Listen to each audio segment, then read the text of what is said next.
Resourceful Designer, episode 51, 12 Steps to Great Design Presentations.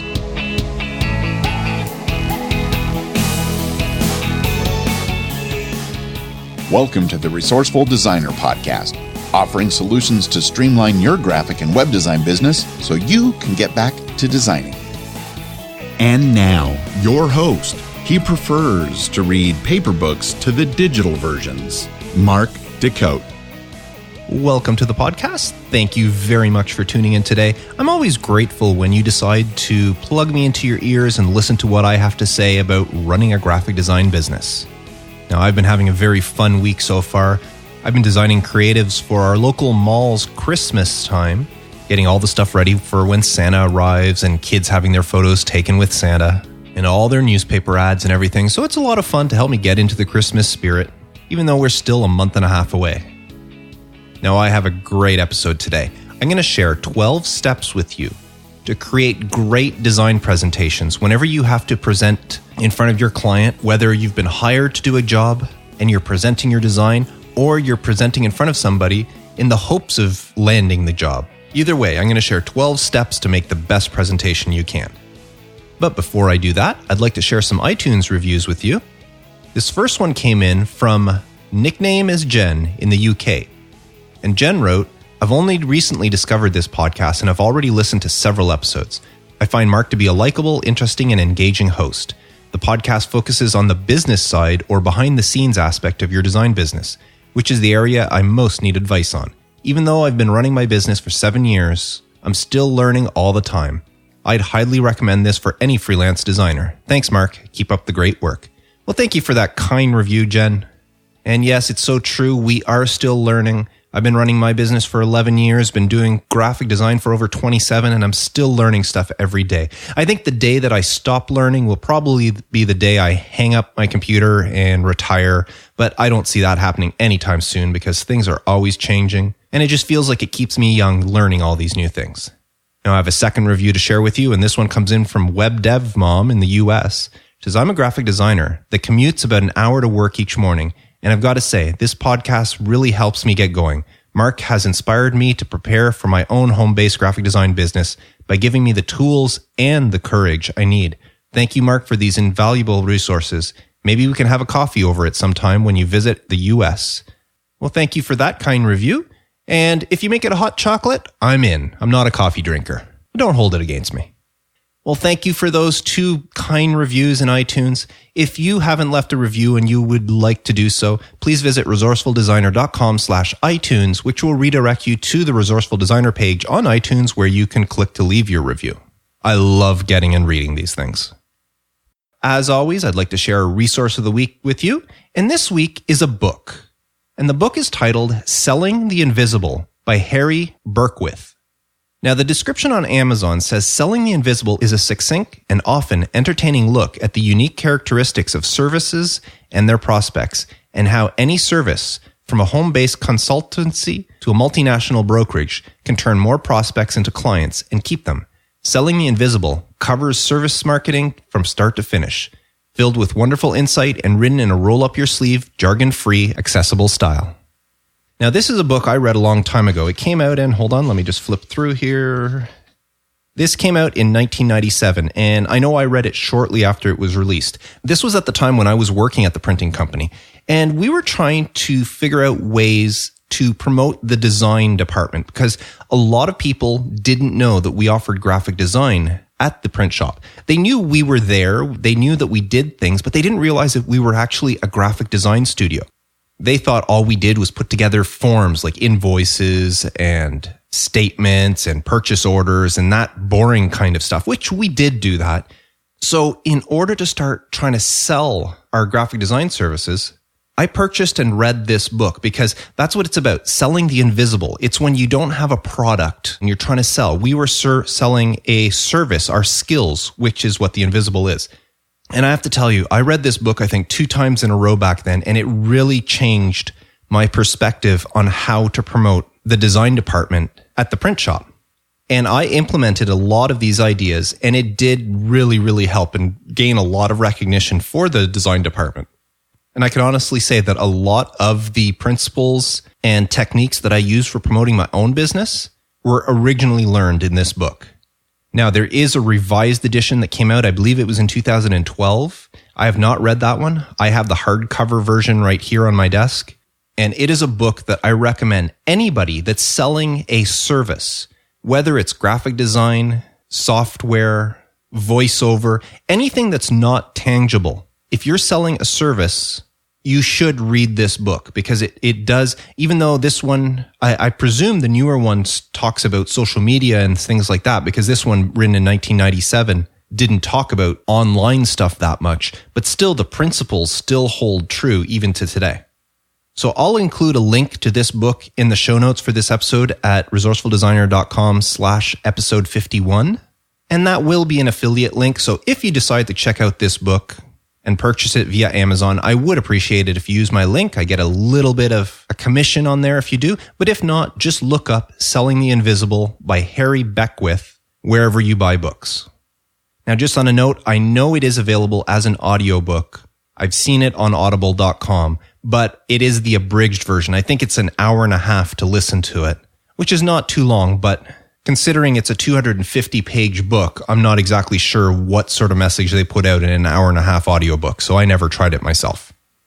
That's my resource this week. Thought I'd be a little bit different in offering a book that you can purchase, whether you get an ebook or the physical book. But again, it's one I've read a few times over the years, and I highly recommend it. And now, 12 steps to great design presentations. Now, whether it's in front of just one person, face-to-face, on your computer via Skype or FaceTime, or you're in front of a board of directors in some big corporation's boardroom, presenting to your clients can be scary, even for the most seasoned graphic designer.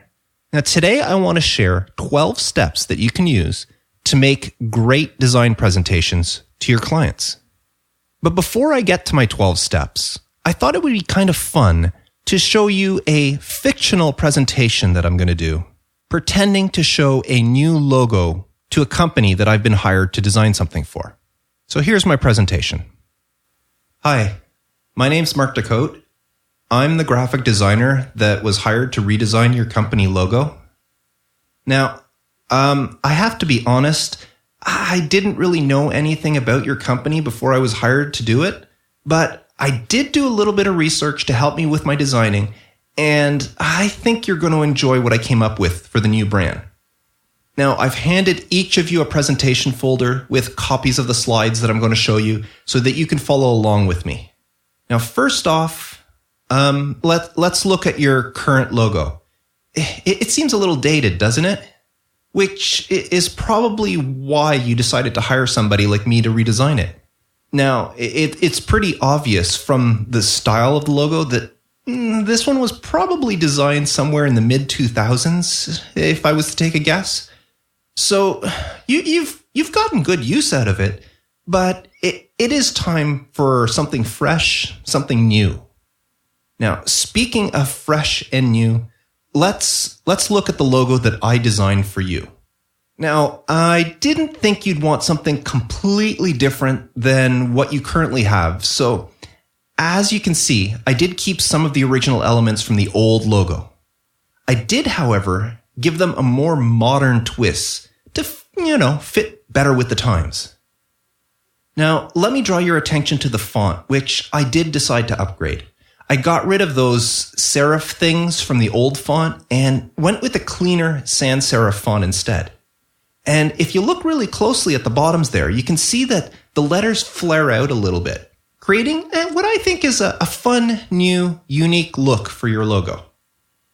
Now, moving on to the icon part of your logo, you can see right away that I eliminated the bevels and the shadows. They were elements that really dated the logo. Even with those elements gone, however, the icon that I designed isn't that far a departure from the original one, ensuring that it's still recognizable. Now, I also decided to change the color a little bit.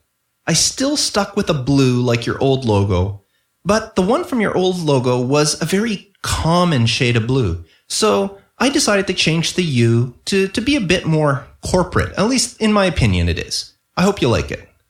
Now, when you put all these elements together, you can see how they form a crisp, clean, new logo without departing from your old one too much. So people that were familiar with your old look will still know who you are, and they'll appreciate the more modern look that you've chosen. I really think overall this new logo should make you proud of the company you represent, and it will help you stay with the times as you move forward. Do any of you have any questions? So, what do you think?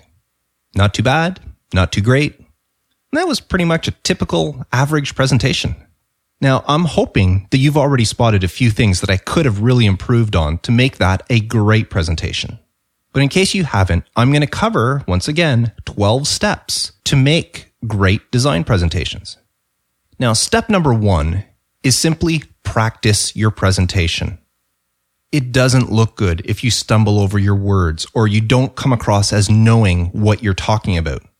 When you're getting ready to present, whether it's on your computer via Skype or FaceTime, face-to-face with a client, or in front of an entire board of directors, you really need to know what you're talking about. So whether you put things down in point form or write it all out, study it, learn it, and practice. So when it comes time to actually do your presentation, you will know your material inside and out. This will also help you if they have any questions. The more you know your material and your presentation, the easier it'll be for you to answer the questions. So before you even show up for your presentation, make sure you've practiced it over and over to the point where you can say it without any cues, any script. Just recite it off the top of your head. Now, the second step I want to share with you is be punctual. Again, whether it's on the computer or in person, show up on time. In fact, show up before you need to be there. If you don't show up on time, if you're late, even by a minute, you already have a strike against you. It doesn't matter if they fall in love with your design. In the back of their mind, they'll know that you are not punctual, and it's possible that future projects, no matter what's concerned, they may not decide to hire you. After all, designers are replaceable. Once they have your branding, your logo, the website, they can find somebody else to do stuff from that point forth. So don't give them a reason to. And being punctual is an easy one to abide by. Now, step number 3, dress for success.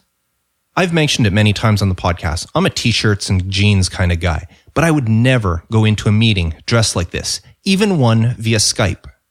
I'll throw on a nice shirt, might not be a dress shirt, but it'll be something better than a t-shirt if I'm going to be talking FaceTime or Skype in front of a client. And if I'm going to their office to present to them, I'll definitely make sure I dress up. Now, this should be part of your research. You know that every design you do requires a little bit of research. Well, part of your research should be finding out a little bit about your client. And that entails finding out, is this the type of company that wears a suit and tie every day? Or is this the type of company that wears khakis and polo shirts? This will give you some insight for whenever you do have your meeting, how you should dress. If you're presenting to a law firm, you darn well better be wearing a shirt and tie. And it doesn't matter if you show up and none of them are wearing a tie, they are all wearing button shirts with their collars open. It's much better to be overdressed at a presentation than to be underdressed. And the same goes if you're presenting to some young startup that's creating some skateboard thing or whatever, and you show up and they're all dressed in ripped cutoff jeans and maybe Hawaiian shirts and that sort of thing. It doesn't matter if you show up dressed with a shirt and tie. It's a lot better, as I said, to be overdressed than underdressed. Not to mention, I don't know if you're like me, but anytime I dress up, it just makes you feel better and it gives you that little boost of confidence that may just push your presentation that one extra level. Now, step number 4 is have handouts. If you are presenting in front of a board or in front of a client, have something that the client can hold on to, but don't give it to them until after the meeting. People like having things in their hand. They like looking at things. But during the meeting, all eyes should be on you. You lay out your story, you explain everything, and then once you're done and they've asked their questions, you've answered their questions, then you can give them your handout to leave with them for them to have something to look over after you've left. So it's always a good idea, whether it's a physical paper handout or if you leave them a DVD or a thumb drive with something on it that they can look at but always make sure to hand it out after the presentation, not during. Because what's going to happen if you hand it out during the presentation, they're not going to be paying attention to you. They're going to be flipping through the pages. Imagine in the presentation that I gave, as soon as I gave that folder to people, they would have been flipping through it to see what the final logo design looked like. They're not going to wait for me to get to it in my presentation if they have it right in front of them. So have the handouts, but don't give it to them until the end of the meeting. Now, step number 5, show confidence. If you show confidence, people will be more inclined to trust you and engage with you. If you've been hired to do a project for a client and you're there presenting it to them, don't act as if you're applying for the position as the designer. Act as if you already have the job. And if this is a new client and you're working with them for the first time, act as if you've been working with them forever. Now, showing confidence is also about the words that you use. Whenever you're talking to your client, presenting to them, never use words like, I think you will, or you might. Use words like, you will. You'll notice in the logo. You'll appreciate this. The change of color will make a difference. There's no, it might, or you could. Never give the client a chance to think whether or not what you're saying is right. Imagine it this way. You and your buddy are trying to figure out what you want to do for the evening, and you ask your friend, what do you want to do? And your friend replies, I don't know, should we go see a movie? Your immediate thought is, okay, we can go see a movie, but maybe there's something else we can do. I don't know what movies are out there, so I don't know if it's a good idea. Is it cheap night? Is it not? Is it going to be expensive? And you start thinking all these things because your buddy said, maybe we should go see a movie. But if you ask the same question and say, what do you want to do tonight? And your buddy says, let's go see a movie. It kind of eliminates a lot of that doubt. And you have either a, okay, let's go, or a, no, I don't want to. You're pretty well left with two options. There's really no contemplation involved. And that's what I want you to show during your presentations. Don't give your clients a chance to think, is that a good idea? If you say, I think you'll like this, then your client has to think, well, do I like it or don't I like it? What is there about it that might cause me not to like it? Or what is it about it that might lead me to like it? It gives them too much leeway and too much time to contemplate and think about it. Whereas if you tell them you'll like this, they're just going to go, oh, okay, I'll like this. And chances are, if they were on the fence, they'll fall on the side of agreeing with you. So that all goes into showing confidence. Now, step number 6 is use keywords. Work recognizable keywords into your presentation. Things like brand recognition, brand awareness, customer loyalty, increased sales, better exposure, growth. Terms that will leave a positive impression on your clients and make them more inclined to go along with what you say. Saying that this new logo will make you look good doesn't sound as good as saying this new logo will give you better brand awareness. Again, during your research, look for the terms and the phrases that the company may use and incorporate them into your presentation. The more you do so, the more inclined they are to agree with you. Now, step number 7 is refer to the brief. Chances are, whether it's a formal multi-page brief that you've been given, or maybe it's just a single email with the instructions to what they want, when you're giving your presentation, refer to it. Make reference to what was said in it. Not only does this show that you were paying attention, but it also shows that you take what the client says seriously. And to some degree, you can take instructions. So try to work into the presentation discussing stuff that was written in the brief. Or, as you're explaining things, explain how it relates to what was said in the brief. So that's number 7. Number 8 is talk about the research you did. Most clients don't know what goes into designing something. As far as they're concerned, you just sit down in front of your computer and this stuff just flows out of your brain onto the computer or onto the paper or onto whatever medium you're using as if it was magic. But we know it's not the way. All your client knows is what they are paying you. And sometimes they might say, well, that's a lot of money for this thing that you're giving. So talk about your research. Give them some peace of mind by explaining the type of research you did. Give them details so that they know that the money they're paying you is well worth it. So whether it's looking into their competition, looking into their past history, looking into companies in a similar space or market, let them know the work that you put into it so that when the whole project is done, for example, if you were designing a logo, they won't come back and say, we paid X amount of money for a logo. We paid X amount of money for the development of that logo. And they will feel much better knowing everything and the effort that you've put in. Not to mention, by showing your research and explaining what you did, they know what type of designer you are, which will make them much more inclined in the future to hire you for certain projects if they know the effort that you put into each job. Now, step number 9 is explain before showing anything. The best presenters in the world have a system. They tell the audience what they're going to see, then they show the audience, and then they tell the audience what they just saw. Your design presentations should be no different. Listen to any TED Talk, any political speech. Anytime somebody gets up in front of an audience and starts talking, more than most likely, this will be the formula that they use. So don't make it any different when you are presenting to your clients. Explain your concepts to them before showing them. So if you have a slide presentation or if you have a flip chart, explain to your clients what they're going to see before you change the slide, before you flip the page, and they see what it is you talked about. Then, once they see it, you can talk about it. And then when you're done and they're finished looking at it, and then remind them what they just saw before moving on. This 3-step approach helps your client retain things because they're not just hearing or seeing about things once. You're preparing them so they're getting ready. When they actually see it, they understand that what they just heard about is now being shown to them, and that helps them retain it more. And then once they've seen it, you reaffirm everything they know by explaining to them one more time. At the end of the presentation, after you left, by doing this, they will think that you gave one heck of a presentation, and they will remember every key detail that you told them. Now, step number 10 is anticipate questions and try to answer them before they are asked.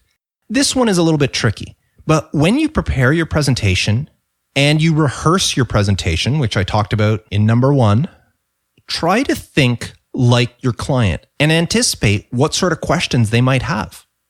Then instead of waiting for them to ask those questions, try to address them in your presentation. Not only will you put them at ease by answering their questions, but you'll come across as someone very knowledgeable and somebody that covers all the bases. Now, of course, you can't anticipate every question, but try to get to as many as you can in your presentation. Your client will really appreciate it. Now, step number 11 is plant seeds for future work. This might just be one project you were hired for, but there's no harm in planting seeds for future projects you might be able to work on. Try to work it into the presentation, talking about other things you can do with them. Mention other services you offer. Way back in episode 2 of the podcast at resourcefuldesigner.com/episode 2, I talked about your clients not actually knowing everything you can do.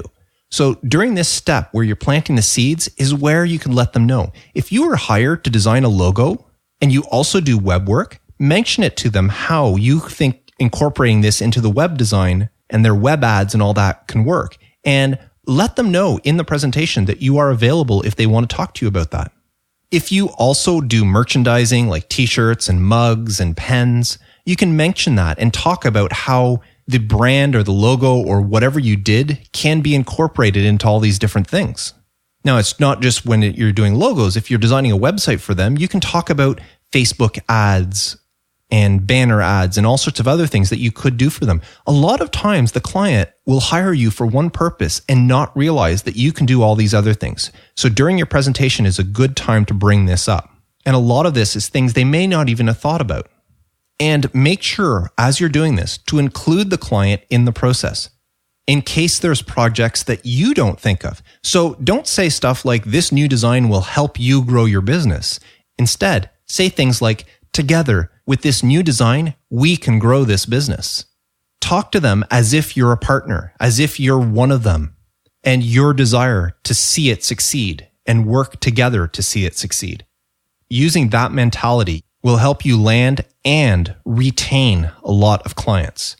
Over the years, I've become a trusted advisor to a lot of my clients because they perceived me as being part of their business, not just somebody they hired, but as actually somebody part of that they can talk to. And I have clients that call me up and ask me business questions that have nothing related to design. They just want my opinion about their business. And sometimes it leads into work for me. Sometimes it doesn't. Sometimes it's a complete waste of time on my part, but it's a value to the client and they appreciate that. And when it does come time to design something, they're not even going to consider going to somebody else. So even though it might be a waste of time as far as design-wise, it's never a waste of time as far as the relationship building with your client, which is the root of retention and long relationships with them. And that brings me to the last step that I want to cover, and that's follow up after your meeting. And don't wait too long. I would actually follow up the next day, the next morning. And you know what? You can actually tell them that you are going to do that. What I like to do is at the end of a presentation, I will ask if you have any questions. And sometimes they do, sometimes they don't. But at the end of the question period, I will say, don't worry. If you think of anything after I leave, I will be contacting you tomorrow for a follow-up, just in case you have any more questions for me. And then you do that. The following day, you just give them a call. You're not asking them what they thought of the design. You're not calling to ask them if they decided to go with you, if it was a project you were applying for. You're not asking them that. You call them up and say, I just wanted to check to see if you had any more questions before you make your decision.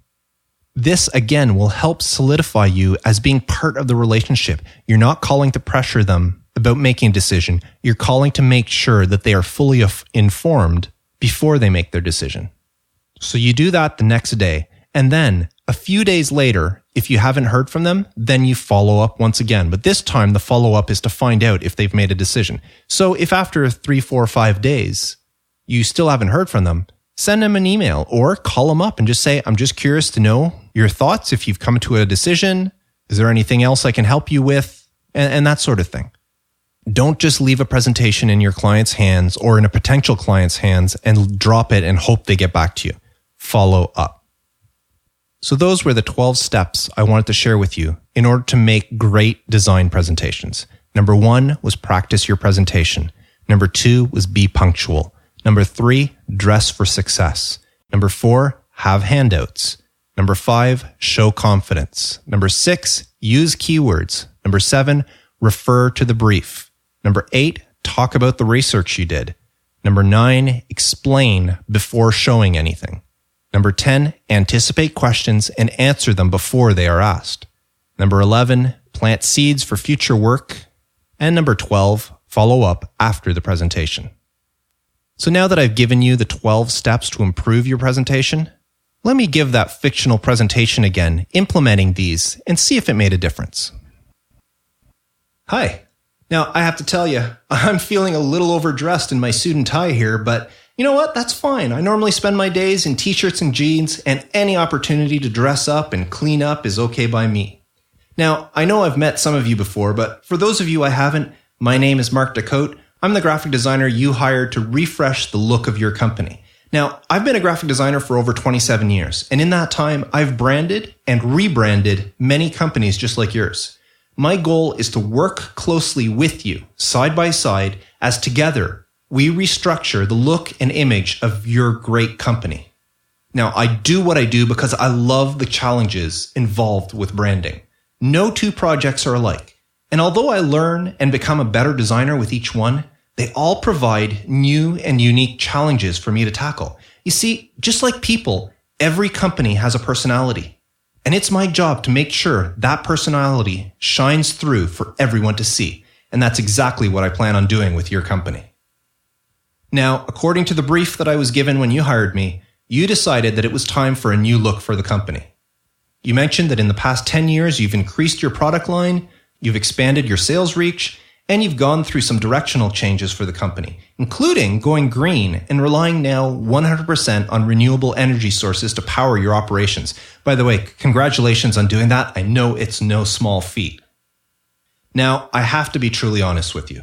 Before being hired for this job, although I did know about your company, I'd never actually had any dealings with you, so I really didn't know the ins and outs of everything you did. So the first thing I did, before even thinking about your new brand, was to do some research and get to know who is this company I'm working with. So the first thing I did was I contacted your accounting department. And I have to say that Bill down there was a huge help. You've got a great guy working for you down there. Now, he was able to provide me with some of your old annual reports, dating way back to the start of the company. Now, I know annual reports are boring to read, but from a designer's perspective, they do tell me a lot about a company. The effort that went into producing yours shows me that your company is proud of who you are. Now, as I said, they are boring to read, so I didn't read them cover to cover, but I did skim through them. And let me tell you, I'm really impressed with what I learned about your company. It's amazing to think that all of this was started by two brothers working in their mother's basement after school and on weekends, and that they had a vision and didn't give up on it until they saw it come to fruition. What I found even more fascinating is that at their young age, when they were offered a nice chunk of change for their idea, they had the foresight not to be swayed by the money and sell out. Instead, they decided to form their own company, which grew into what we have here today. It's really quite a fascinating story, and I had no idea about any of that before taking on this job. So taking all that I learned into consideration, the proud tradition from your past and your foresight for the future, I know you'll agree that I've captured the personality of this company with the revised brand I've designed for you. Now, I do have some folders for you containing everything I'll be presenting today, and I'll leave them with you at the end of this presentation. But for now, I prefer all eyes to be on me and my slides. So let's take a look at your current logo. From what I read during my research, this logo was designed in 2004. And you know what? For that time, this was a very well-designed logo, and I'm not surprised that you were able to use it for as long as you have. But it's not 2004 anymore, and things need to change. Now, I know some of you were probably reluctant to update the logo, and that's understandable, but let me put a few things into perspective for you. At the time this logo was designed, Facebook was just a baby, only a few months old, and barely anybody in the world had heard about it, let alone joined it. At the time this logo was designed, none of us had smartphones. In fact, the iPhone wouldn't hit the market for another 3 years. Do you even remember what it was like not having a smartphone in your pocket? And electric cars. They were just a thing from science fiction. Yeah, there were people working on them, but nobody thought they would ever hit the road, let alone the autonomous self-driving cars that we're seeing popping up here and there. So as you can see, things have changed. Now, we all carry smartphones in our pockets. We're in constant communication with our friends and family via social media. If you don't know something, the answer is yours with just a few taps of the finger. Even your company has changed its manufacturing process a couple of times since 2004. There's been so much progress and advancement in the world, and yet the look of your company has remained the same. Now, when you take all of that into perspective, it makes perfect sense to update your brand. Now, before I show you the completed redesign of the logo, I want to give you a little behind-the-scenes look at what I did to come up with it by looking at each element piece by piece. First, let's look at the font. Your old font was a serif font. That means it had these little tails and feet on the letters. And you know what? They worked very well for that logo. But in this reincarnation, I decided to go with something a little bit more slick and streamlined. Now, I could have just gone with a straight serif font, which honestly would have worked, but I wanted something a little different, something that would stand out and be truly unique for your company. So I decided to combine two fonts together. If you look at this slide, you can see the two fonts I started with. The one on top is a standard sans serif font with straight, uniform letters. The font on the bottom, even though it's considered a sans serif, you can see how the letters flare a little bit at the tops and the bottoms, making them just a little bit wider. What I decided to do was to combine these two fonts together with a nice, straight top and flared at the bottom. Believe it or not, I got the idea to do this after reading your last annual report. Specifically the piece about your new green buildings and how your company is taking strides to be very environmentally friendly. So when I saw these two fonts, I decided to combine them so that it has a thin top and it flares a little bit at the bottom, which is kind of reminiscent of a tree trunk, representing both strength and growth, two qualities inherent to your company. What this will do is create a unique font for your brand, something nobody else in the world has because I created it specifically for you. Now let's look at the icon part of your current logo. You see how it has that beveled look with a little bit of a drop shadow and some highlights up there? Well, that's very reminiscent of logos designed in the mid-2000s. The technology to accomplish that look was still fairly new back then, and everybody was trying it out. Again, it was great for the times, but from a designer's perspective, it's now considered very cliché and overused. So what I did was eliminate those unnecessary styles. I flattened the icon, straightening some of the curves on it, and turned it into something more streamlined and something ageless. And yet, I've kept the overall look and feel of your current logo, allowing anyone who's familiar with that logo not to be confused when they see the new one. In essence, I've changed the look, but I've retained your brand recognition. Now, I'm sure you've caught on looking at this icon that the color I used is slightly different from your current color. When I eliminated the styles I mentioned earlier, we were left with a flat, clean image. And for this updated image, I chose a new, darker steel blue. As you can see, the blue on your current logo is very similar to the blue used in companies like Facebook and Twitter. And I decided it was time for you to step away from those comparisons and create something uniquely yours. So now that I've shown you the individual elements, you probably have a good idea of what I'm going to show you next. So there's no need to delay it any further. Here is what your new brand looks like when those two elements are combined together. A clean, fresh, recognizable look that is truly unique to your company. Now let me show you the two logos, your current logo and the new one together.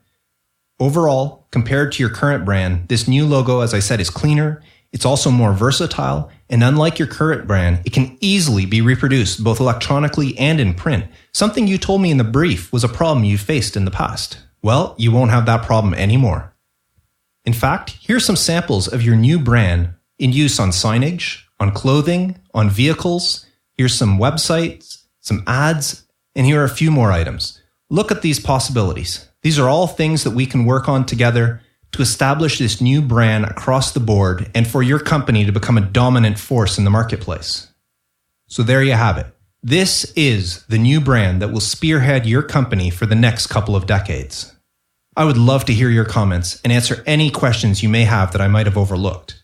And don't worry, I will follow up with you tomorrow in case you think of something that we don't get to today. Thank you very much for your time. I look forward to working with all of you. So there you have it. The same presentation of the same new logo to the same corporate client, this time incorporating the 12 steps to better design presentations, allowed for a much more precise presentation. What do you think? Was that presentation better than the first one? Without even seeing it, was I able to convince you that that fictional logo was the proper direction for that company? Given those two presentations, I have a feeling the presentation number 2 would be much better received than the first one. Now, I would love to hear your thoughts on this episode and on presentation in general. Please leave me a comment on the show notes page by visiting resourcefuldesigner.com/episode 51. Now, this episode is running a little bit long, and to be honest, I'm putting it out a little bit later in the week than I initially anticipated. So I'm going to cut out the question of the week this week. I did receive a few after my request last week, but my mailbag is still a little thin. So if you have a question you would like me to answer in a future episode of the podcast, please visit resourcefuldesigner.com/feedback and submit your question. I would love to hear it. Now, I haven't mentioned it in several episodes, but if you don't have your own copy of my free 4-week marketing boost, my guide to help you create the best first impression you can on your website, because you only get one chance to create a first impression, you can get your copy by visiting marketingboost.net, or if you're in the US, text Marketing Boost, all one word, to 44222 to receive your free guide. Now, next week's episode, I'll be talking all about the About page on your website and what you can do to improve it. And I want to remind you one more time about this week's Resource of the Week, which is a book entitled Selling the Invisible by Harry Beckwith. As I mentioned, I've read this one many times over the years, and it has truly helped me in understanding how to sell and promote a service-based business. So you can look it up on Amazon or anywhere else you buy books, or if you want, you can visit the show notes page and click on my link. That is an affiliate link. I will make a small commission off your sale if you do use it, and if you do, I do appreciate it. Until next time, I am Mark Decote, wishing you all the best with your graphic design business, and as always, reminding you to stay creative.